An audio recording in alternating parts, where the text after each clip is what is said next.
all discussing this horrific explosion 6:30 yesterday morning. I'll turn it over to United States Attorney Cochran. Good afternoon. 2020 has been a tough year for Nashville. Started back in March with the devastating tornadoes that we had that tore through some of our neighborhoods. Continued through the pandemic and the events of this past summer. And now this. The cowardly bombing on Christmas morning right here in the heart of our downtown. But one thing I've learned about Nashvillians in the time I've lived here is that they're tough. And we stick together as a team, and that's what we're doing now. And I want you to know that's the team that's behind me, and the folks that they represent are doing everything we can to find out what happened here, to get the answers that you deserve, and to make sure that we're all safe. So one of the toughest groups of folks we've got here in Middle Tennessee is our law enforcement and first responders. And nowhere, in my experience in law enforcement, has that ever been plainer to me than what happened early yesterday morning. 6:15, 6:20, 6:30 or so on Christmas morning, Metro Nashville police officers just a number of blocks north of here didn't run away from danger, literally ran to danger.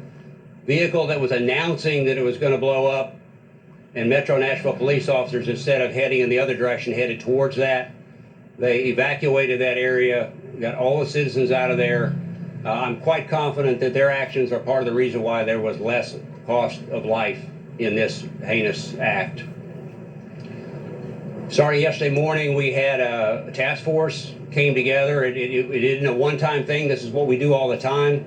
The U.S. Attorney's Office, we work together with our federal partners, our state partners, and our local partners, and that's what immediately started happening yesterday. Teams of agents, grouped together across agencies, started handling leads that our citizens were calling in. We've had over 500 leads and tips come in, and every single one of those is being followed up by a team of investigators. That's the stage we're at in this investigation. We are still continuing to follow every lead that we have, and we will continue to do so until we find out what's happened. We also have national resources here. The Department of Justice, the Acting Attorney General has told me any resources we need, we can have. The FBI and the ATF have sent their most specialized bomb technicians here to Nashville. And as we speak, they are north of here a number of blocks at a massive crime scene, doing what they do.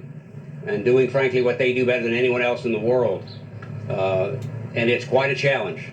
Having been up there and seen that scene, it's like a giant jigsaw puzzle created by a bomb that throws pieces of evidence across multiple city blocks. And they've got to gather it, they've got to catalog it, they've got to put it back together and try to find out what the picture of that puzzle looks like. But there's no one better to do it than the folks we've got on the ground here in Nashville, Tennessee right now. So that's going on as we speak. The investigations of the leads is going on as we speak. I am confident in the team we have that we will get to the bottom of this, that we will find out the story of this individual or individuals, we don't know right now, but this ultimate Scrooge who on Christmas morning, instead of spreading joy and cheer, decided to spread devastation and destruction. But we know how that story ends here in Nashville. We're going to stand together. We're going to get back on our feet. We're going to get our businesses back up and running. We're going to get our infrastructure and the cell coverage back up and running, because that's what we do in Nashville. Thank you for your time. I appreciate it. The ultimate Scrooge. I would declare this individual as beyond the ultimate Scrooge. This was the devil's work himself. Matter of fact, I just got off the phone a while ago with an individual that was wondering if this was some sort of omen of things to come because of people basically losing their shirts during this coronavirus. And it's sad to think that somebody could have possibly done this at the brink of their own personal destruction towards wanting to bring destruction into other people's lives. But in today's society, I don't put nothing past nothing. People are cold-hearted. They're cruel. They're mean. They're messed up in their minds. I don't have a clue of who done this, but I know somebody who does. And eventually, I have confidence that they will get to the bottom of what this was all about. I don't think it was a stunt, because if it was a stunt, it costed somebody a lot of money just to destroy an RV, and God only knows what it costed to be able to make the bomb. No, I don't think it was some sort of a stunt. I think it was a statement. I don't know who the statement was for. I don't know what the statement is. You know, you can go across the board from A to Z with it happening on Christmas, and it could be some occult leader, an occultist, that done this because they are against Christmas. They do not like Christ. They are anti-Christ. And they'll let you know that they're anti-Christ. You got people that are willing to go beyond the norms today in demonstrating their personal faith, even though they believe in what they believe, pertaining to it being a demonic evil entity. You got commercials on TV that support Satan. You got movies pertaining to Damien and Opium and paranormal movies in Hollywood today that glamorifies Satan, glamorifies the works of the devil. This is not the works of a good person. This is the works of a bad person, for whatever motive that it may or may not be. This cost the Tennesseans money. This cost the federal government money. This could have very well costed people's lives if these officers did not do what they were supposed to have done. The 6 officers that was involved in doing what they was done towards cleaning out and evacuating that area, they deserve accommodations, medals of honor. They done what they was supposed to have done, which was try to make the area as safe as possible, that there was impending doom or danger. That, to be quite honest with you, they didn't have time to set up everything in disactivating this particular event. I think they was in the process of doing it, but it all unfolded too quick. But it just tells you, or it should tell you, the times that we're living in today, to where people will do just about anything for any reason. And to be quite honest with you, to one extent, they really don't have to have a reason. They're just that cold-hearted and cruel in today's society. But by people losing their shirts, losing their businesses, losing their employment, losing hope, doesn't help matters none. Thank you, Attorney Cochran, and to everyone. Let me reiterate that Nashville is safe. We feel and know that we have no known threats at this time against our city. We've been in communication and feel pretty good about that. We've really ramped up our efforts with several hundred of our federal partners here, from the FBI and the ATF, as well as state, local, which is the TBI and the Tennessee Highway Patrol and others. We're totally thankful for their efforts. To our business owners downtown, know that the federal government is conducting this investigation, and as they go through the crime scene, they'll try to reduce that as quickly as possible to where we can try to get you back in your businesses as soon as possible. But we ask that you be patient. There's about 40 buildings that's been impacted, and so those buildings will have to be cleared through our codes. If you have any information pertaining to this, please contact 615-74-CRIME or FBI.gov/Nashville. Thank you.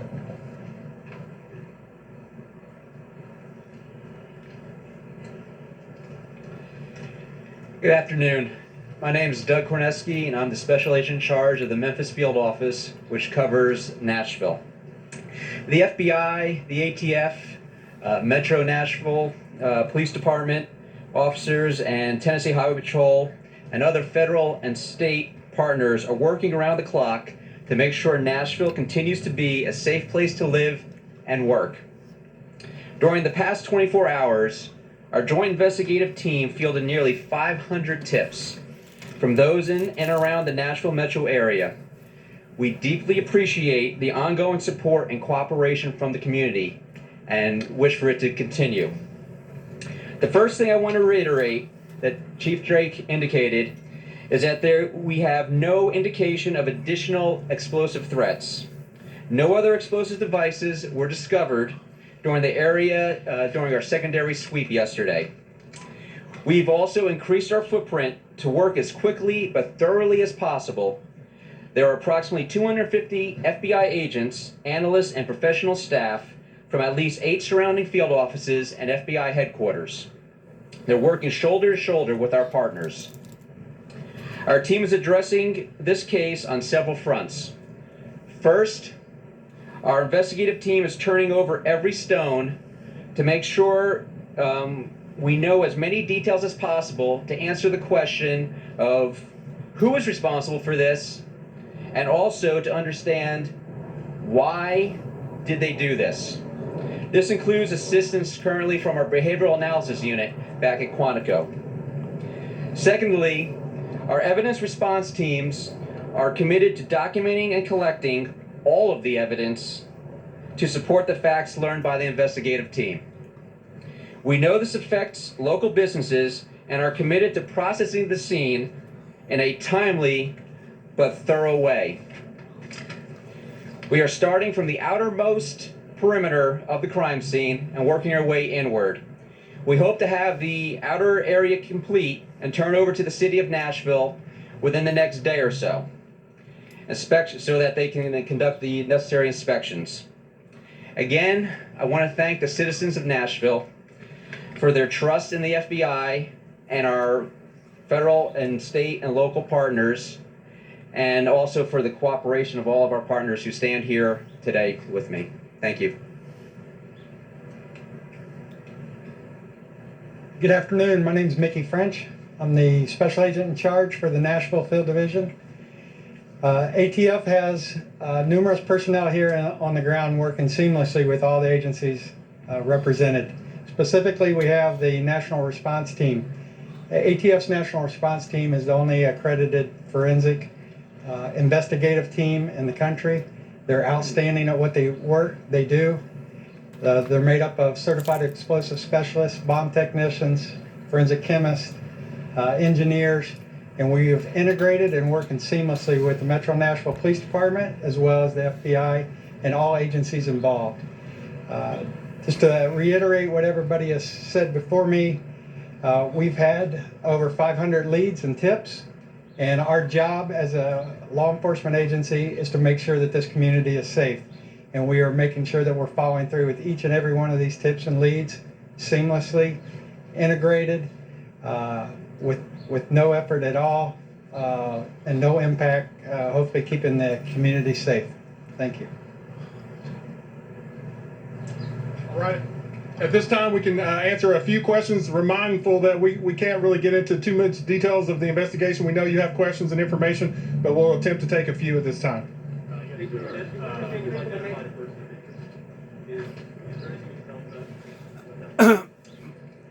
So we can't confirm any individuals or anybody we've identified. Again, as we've mentioned, we have over 500 investigative leads, and we're following up on every one of those. So there are a number of individuals that we're looking at. So at this point, we're not prepared to identify any single individual. At this point, we don't have any indication that we are looking for another subject. But again, there's 500 leads we're running through, so there's all kinds of individuals we're looking for.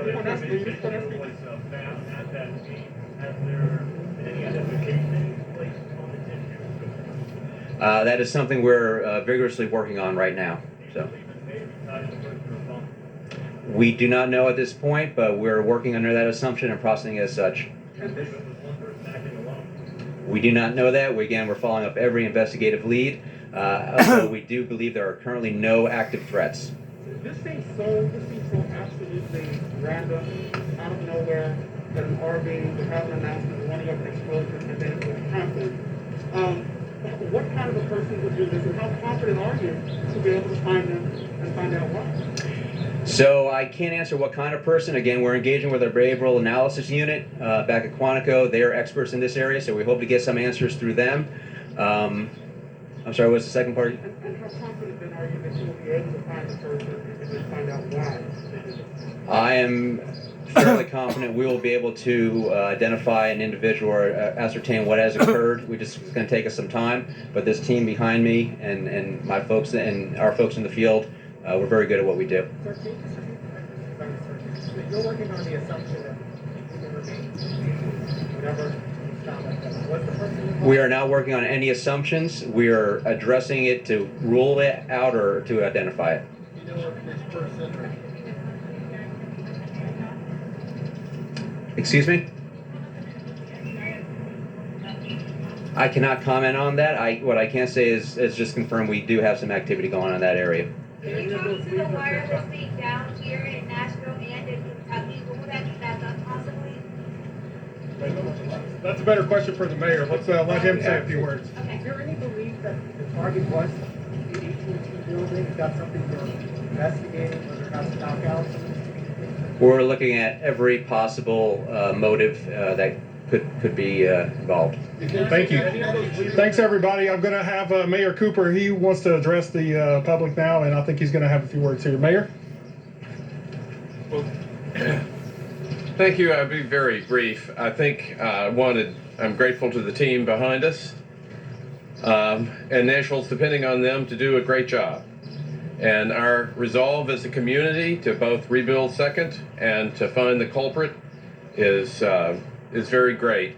I want to thank them. This is several hundred agents. This is our national best stepping forward to help us solve this crime.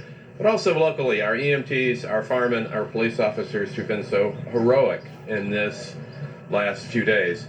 I want to ask the Chief Swan, I heard the question about communications. I know he's been in close touch with AT&T and our network communications to answer that question about outages and what we can expect going forward. But I want to thank the team behind me, count on them to deliver for us in Nashville and then our own city to commit to rebuilding. And I'm grateful to Governor Lee's request to the White House today to have a national emergency and to get federal help for rebuilding 2nd Avenue once that work begins. One other thing is we still have a curfew in Nashville and will until tomorrow afternoon. This is an active crime scene.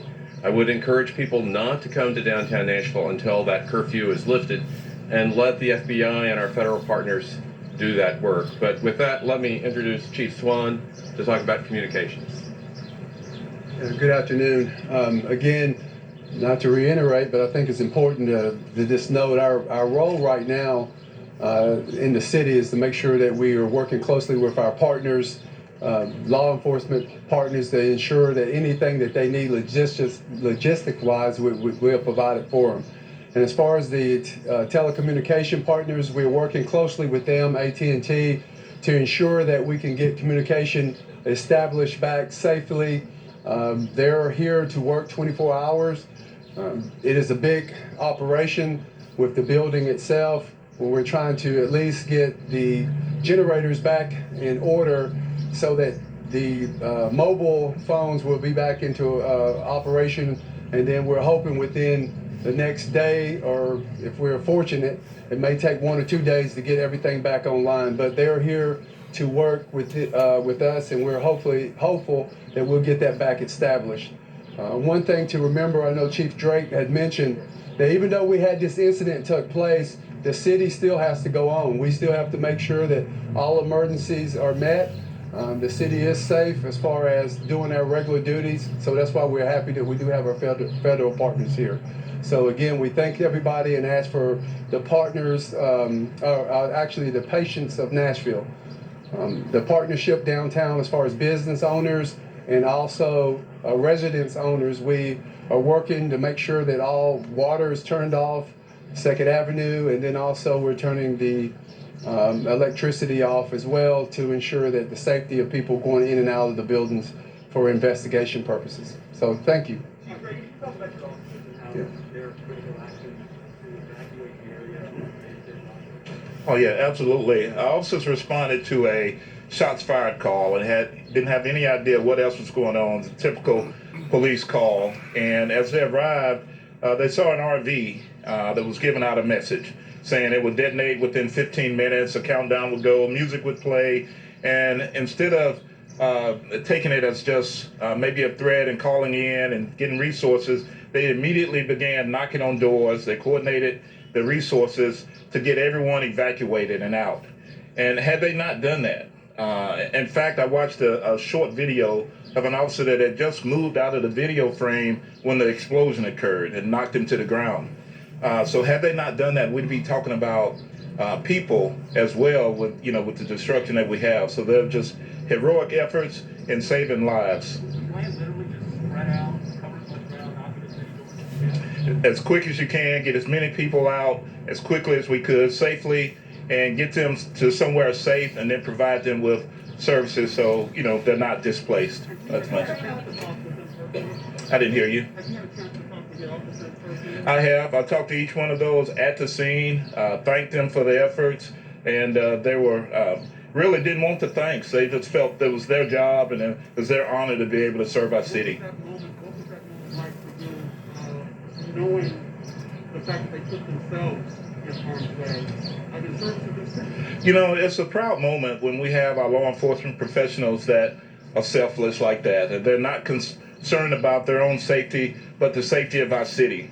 We love our city. We're invested in it, and it just made me feel good to know that they made the right decision in saving lives and didn't worry about themselves as much. It felt really good.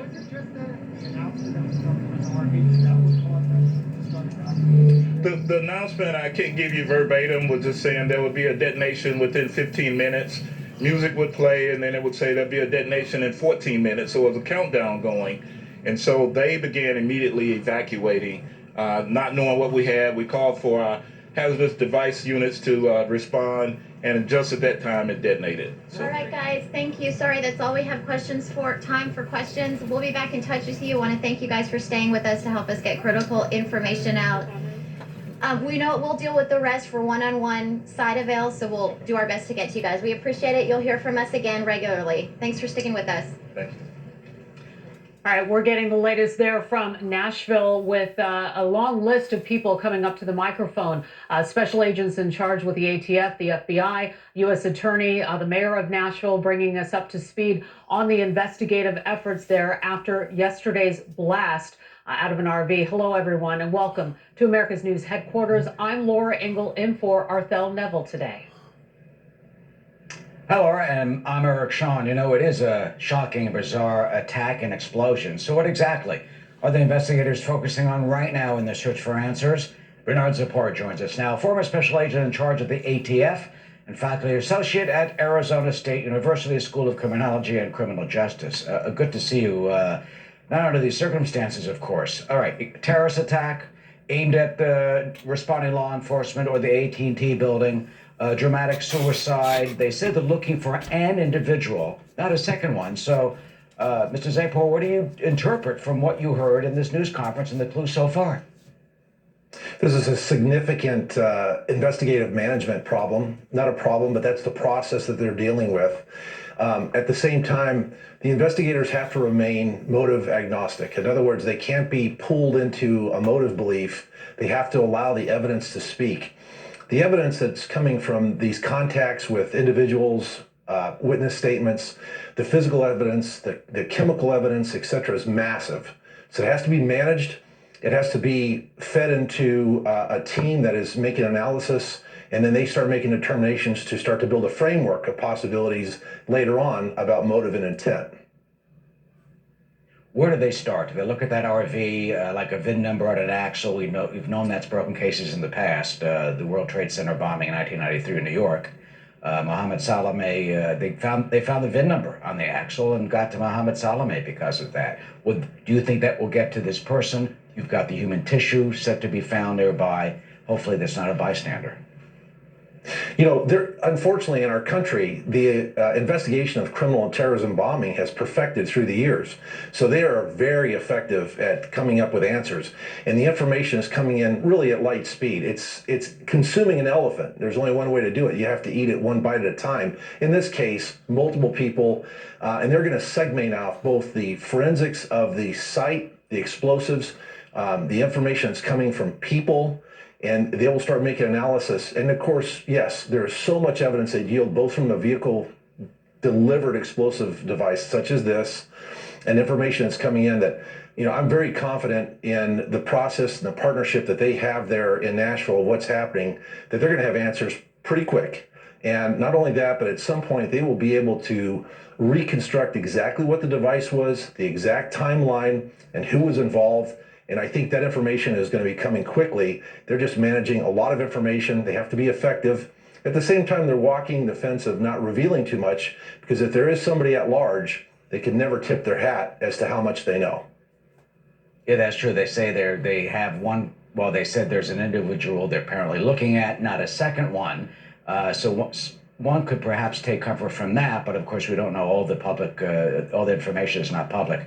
You know, what do you take from the fact that it was Christmas morning? You know, you could go down the line from a religious attack, or maybe a domestic disturbance of some sort. I mean, what type of clue does that say, as opposed to another morning, and that there was that warning that helped save lives?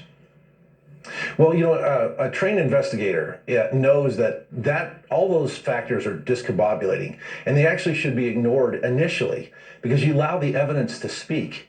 And so instead of wasting a lot of time going down sort of a premature conclusion as to motive and interpret some of these things, such as it being Christmas, the time of day, the announcements, you know, there's some outliers in this case right off the bat with this broadcasting. It's very unusual. Historically, I don't know if that's happened before that I can remember. However, they're going to yield so much information as they make contact. The framework for who did it, persons responsible, persons associated, if it was conspiratorial or not, and then motive and intent will come very clearly that way. That way they're not wasting resources on trying to pursue, for example, something that appears to be obvious. You know, we've learned that in, for example, something that appears as a hate crime, a bombing of a church, when in fact it was an insurance fraud or somebody trying to kill their spouse. So the investigators must allow, and are they allowing the evidence to speak, because that way they will get to who's responsible fastest. The other thing that was time consuming for them yesterday is they had to ensure that there was not an existing public safety threat with secondary devices, or this was a diversion to more vehicle-borne improvised explosive devices. I get the feeling from the press conference they're very confident now that there's not an immediate threat to Nashville, and that's probably the most important thing in the first 24 hours. That is very comforting, and sure they'll analyze that voice, whether it was a computerized voice or not, even the music that they said was played in between. And finally, of course, I want to salute and thank and show as an example those police officers who responded at doing their jobs. And we heard the police chief just say that they didn't want any thanks, that it was their honor to serve. Officer Abrina Holsey, James Lewin, Michael Sippos, Amanda Topping, James Wells, Sergeant Timothy Miller. As a member of law enforcement, Bernard, your thoughts on what they did when we hear so much criticism of law enforcement in this country that sometimes is unjustified. Yeah, may God bless and keep our peacekeepers. And as a nation, we have to support them and be grateful and give them the resources they need to protect us, because that's what they do. And this is a tremendous example. Their humbleness is fantastic. And there's people doing this work across the country when all of us are asleep, when we're home on our holiday, and they are doing the thankless and getting no thanks. And they do it anyway out of a sense of duty and their dedication to community and country. Law enforcement is protecting us, and they will solve this. Bernard Zapor, good to see you. Thank you. Thank you, Eric. The last time that I was in Nashville, living a while in 2005, leading into 2006, I was living in Charlotte, give or take about a mile from the downtown area. I've lived in Nashville before, back in the 70s, towards doing iron work, living in hotels and stuff. And of course, with me being a Tennessean, I've been in and out of Nashville, basically knowing it like the back of my hand, from the richest of the richest areas to the poorest of the poorest areas. Seems like the downtown district area is the area that's more sacred than the surrounding areas to me, because I understand and know the history about what made Nashville, Nashville, Tennessee, going all the way back to the time that it was overtaken during the Civil War. To think that somebody out there, or a group, would be willing to do this, to make a statement of an anti-Semitism statement on Christmas Day, is not beyond the thought pattern of knowing the times that we're living in. As I have said before, and I'll say again, I have learned in my lifetime that you can have enemies and you haven't done absolutely zero to them, simply because of the stance that you're taking as being a religious leader. The gentleman there to your right talked about the peacemakers. The Bible talks about blessed be the peacemakers. The peacemakers are not just those pertaining to law enforcement. The peacemakers are counselors, are ministers, are preachers. Our peacemakers are those that develop a practice in our culture related around the Bible pertaining to diplomacy is always better than all out and out war or a brawl. I got off the phone this morning speaking to an individual that was part of the Oklahoma investigation out in Oklahoma City, Oklahoma, during the time of the Timothy McVeigh and the Nichols event that happened, that was tied into what went on in Waco, Texas. Thankfully, the downtown Nashville explosion probably wasn't but about a tenth in comparison to the size of the explosion that actually went on in Oklahoma City, Oklahoma in 2005. My problem is, towards even to this day, still being looked upon as being a villain, simply because I stumbled upon to the truth about the Oklahoma bombing, that there was more there than met the eye. And since 2009, that I exposed the truth to the media and to the general public, there has been a flood of controversy surrounding the Oklahoma bombing, beginning with the documentary called A Noble Lie. Especially when you have found detonators inside the basement, proving that there had to be something actually in the Mariel building in Oklahoma City, Oklahoma, that was either planted there ignorantly or planted there intentionally.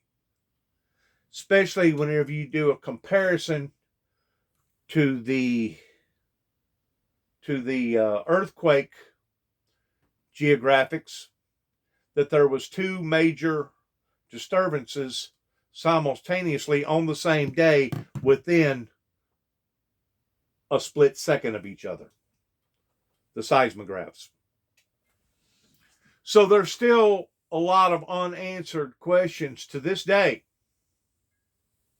going all the way back to 1995 in regards to the Oklahoma bombing.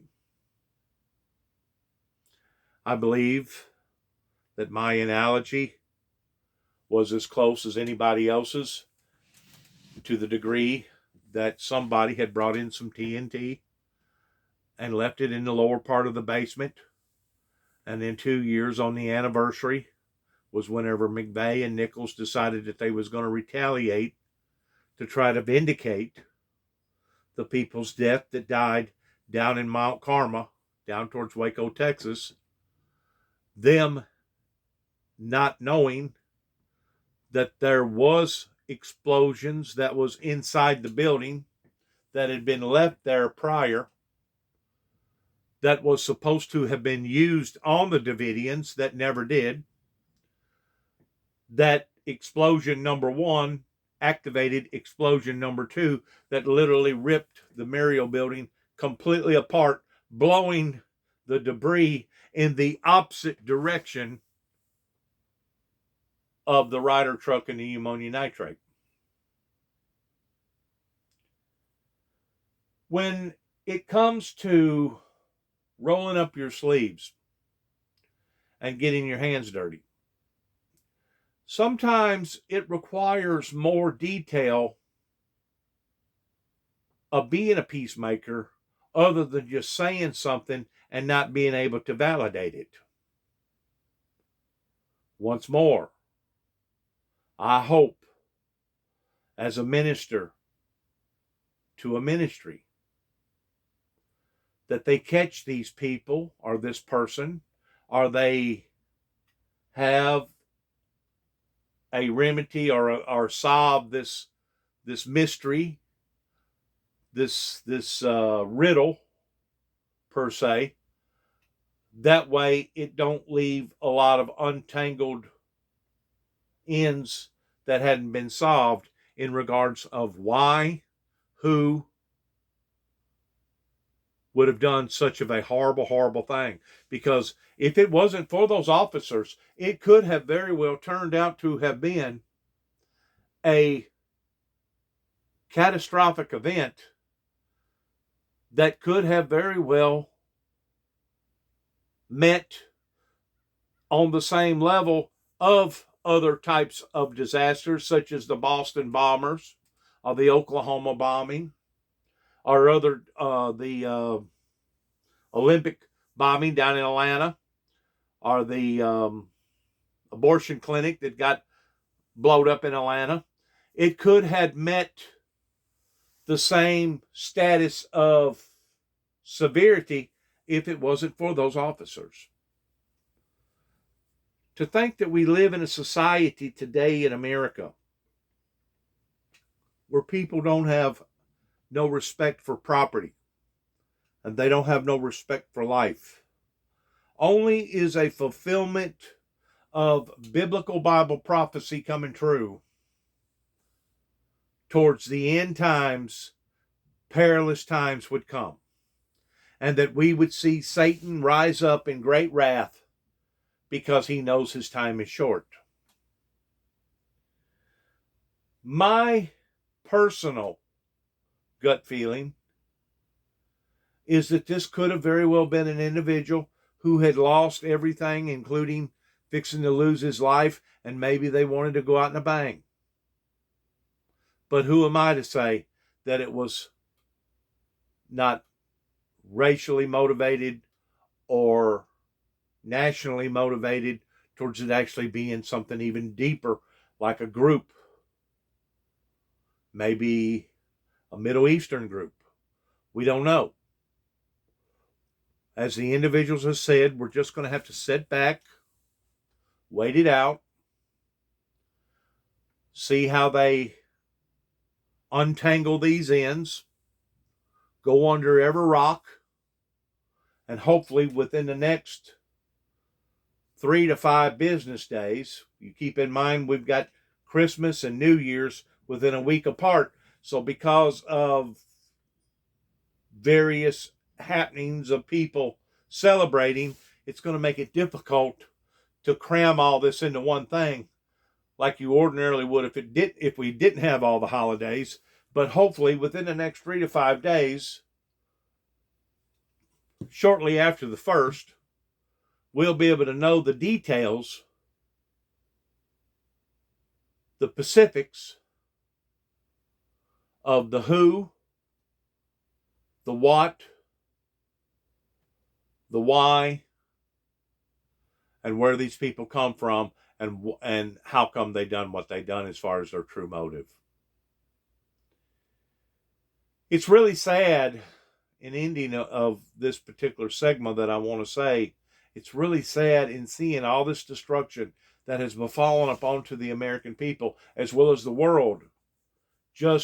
Not just this year in 2020, which has been a very, very unusual year, but it's really, really sad to think that if certain people would have done the right things in exposing the truth about biblical Bible prophecy, we as a society could all be experiencing a temporary utopia and prosperity of hope that would resonate not just here in America, but throughout the planet, if they would have done the proper and the right things, going back into Ronald Reagan's administration and Mr. Bush's administration. Well, that's spilt milk now. As the kitty would say, that's over with. So there's nothing that we can do towards untangling that particular knot that obviously certain people will be held accountable for, either federally, state, or locally right here in West Tennessee. The only thing that we can do now is pray to God that our adversaries will not be able to formulate some sort of a engineered movement to the point of bringing more hardship and bloodshed to not only the American people, but the world. Pray for safety. Pray for peace. Pray that God will enlighten these investigators so that they will be able to get to the bottom of determining the truth, the whole truth, nothing but the truth. So help us, God.